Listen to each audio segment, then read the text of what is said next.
I loved my time in Slovenia. That's why I want to remember it not only through experiences, but also with some souvenirs.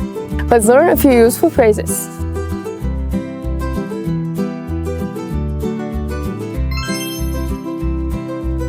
Vam lahko pomagam? Hvala, samo gledam, which means thank you, I'm just looking.